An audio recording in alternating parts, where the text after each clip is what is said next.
Former Florida Republican Congressman Matt Gaetz is now withdrawing his name from consideration for the role of Attorney General. In a statement, Gaetz said, quote, "While the momentum was strong, it is clear that my confirmation was unfairly becoming a distraction to the critical work of the Trump-Vance transition." The president-elect had publicly stood by Gaetz as his pick for the role, despite growing controversy surrounding a House ethics investigation into alleged sexual misconduct by Gaetz. The president-elect responded to the news on Truth Social saying, quote, "I greatly appreciate the recent efforts of Matt Gaetz in seeking approval to be Attorney General. He was doing very well, but at the same time did not want to be a distraction for the administration, for which he has much respect. Matt has a wonderful future, and I look forward to watching all of the great things he will do." Meanwhile, Pete Hegseth is on Capitol Hill today, meeting with several key Republican senators. He's trying to shore up support for his confirmation as defense secretary. And today we're learning more about a sexual assault accusation against him from a newly obtained police report. Republican Senator Bill Hagerty condemned the allegations following their meeting. We have team coverage for you now. CBS News political director Finn Gomez is tracking these developments from our Washington bureau, and CBS News congressional correspondent Nicole Killian is on. Now, as you just heard, Trump's appointee for Attorney General has just withdrawn.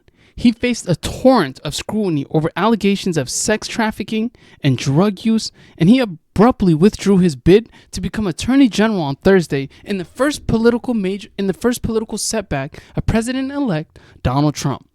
Mr. Gaetz has consistently denied the allegations, but his prospective nomination ran into trouble in the Senate, where Republicans were deeply reluctant to confirm someone to run the same Justice Department that once investigated him on suspicion of sex trafficking and underage girl, even though no charges were brought.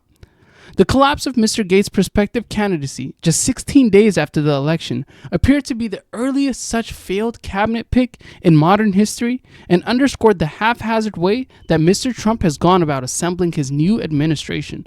I don't know why I chose to read this article. It's from New York Times, so don't really discredit the shots that they take on President 47, because this administration and the cabinet that he's chosen, from Elon Musk, Vivek Ramaswamy, the real border czar Tom Homan, all exquisite picks. So disregard those baseless shots that they take at Trump.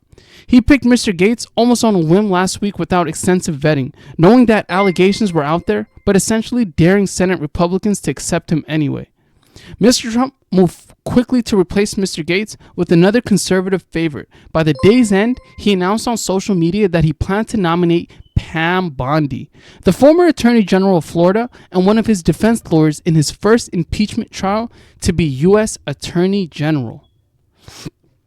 What remained unclear on Thursday was whether Mr. Gaetz' withdrawal would embolden Senate Republicans to challenge other contentious cabinet choices, such as Pete Hegseth, the former Fox News host tapped for defense secretary, or Robert F. Kennedy, the conspiracy theorist and vaccine skeptic selected for Secretary of Health and Human Services. I mean, they could say whatever they want about RFK and Pete Hegseth. RFK is going to make America healthy again. All right.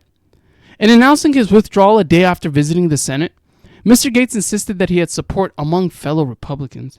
But in fact, Mr. Gaetz had come to realize that he was struggling to amass enough votes to win Senate confirmation. He spoke with Mr. Trump late Thursday morning and decided to pull his name, according to people familiar with his thinking who spoke on condition of anonymity to discuss his private decision-making. While the momentum was strong, it is clear that my confirmation was unfairly becoming a distraction to the critical work of the Trump-Vance transition. Mr. Gaetz wrote on social media, "There is no time to waste on a needlessly protracted Washington scuffle. Thus, I'll be withdrawing my name from consideration to serve as Attorney General." Trump's DOJ must be in place and ready on day one. Now, you got to commend that. Okay? He's saying, listen, whether or not these allegations may or may not be true, I'm going to step to the side in order for the American people to get the best out of the Trump administration and the DOJ. And that's very commendable about him. And that goes to show you Trump's character judgment, the people he's selecting. Listen, even if this type of stuff is going on, he has picked someone who says, hey, guess what? We're going to make America great again. And if I'm in the way of that, or if I'm allowing social media to get in the way of that, let me step aside. Because it is bigger than one person. That was the problem with the left. They made it, it was an individual thing. Whereas Trump is, listen, the whole cabinet, everyone he has selected, you won't get you're not going to get a silent coup this time. These cabinet members he picked, whether it's Tom Homan, Elon, Vivek, Marco, these people are great at what they do, right? And Trump is ready for change, and he's picking people who are ready for change. And some people, they're not ready for change. Now, President Trump responded with his own social media post expressing appreciation for Mr. Gaetz. Matt has a wonderful future, and I look forward to watching all of the great things he will do, the president-elect wrote.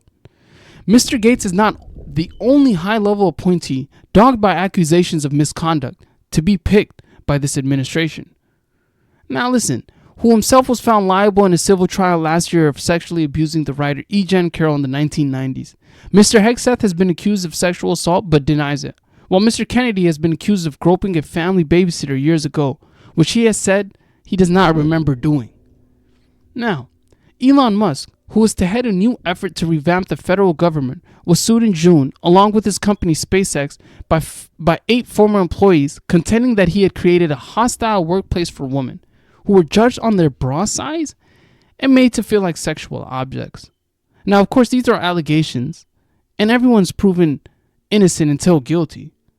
Well, Linda McMahon, the former World Wrestling Entertainment chief executive, named this week as Mr. Trump's choice for education secretary, was sued last month for allegedly enabling the sexual exploitation for children by an employee as early as the 1980s, which she denies. Somehow, some way, right? Every time they get Trump, every time Trump picks somebody, they have all of these baseless claims and all of these allegations, and people, 40, 50 people. Now listen, believe all women. I'm with that, right? But again, it's a very hard thing to navigate and maneuver. I'll leave it at that. Mr. Hegseth was on Capitol Hill on Thursday, accompanied by Vice President-elect J.D. Vance, still serving as a senator from Ohio, to build support for his own embattled nomination. He rejected the allegation that he had attacked a woman at a Republican conference in Monterey, California in 2017. A police report released on Wednesday said that he had blocked the door of his hotel room when the woman tried to leave and sexually assaulted her. The police did not charge him, and Mr. Hegseth has insisted the encounter was consensual. But 3 years later, he paid her for a settlement that included a non-disclosure agreement. His lawyer said last week that woman extorted him and that Mr. Hegseth paid her because even false accusations would have been damaging to his career. Now that's interesting right there. That's very interesting right there. That's very interesting because we aren't there, right? Now, someone of his stature, a bad accusation, whether there's no merit to it, it could cost him. That headline of, so him paying her, does that automatically prove guilt? I can't say that. I can't. Now, him wanting to pay and just say, hey, listen, if you obviously this is some kind of money claim or you're doing this as a money grab, and he paid that settlement. That's neither here nor there for me. I wasn't there. I don't know. But listen, we got about 500 people.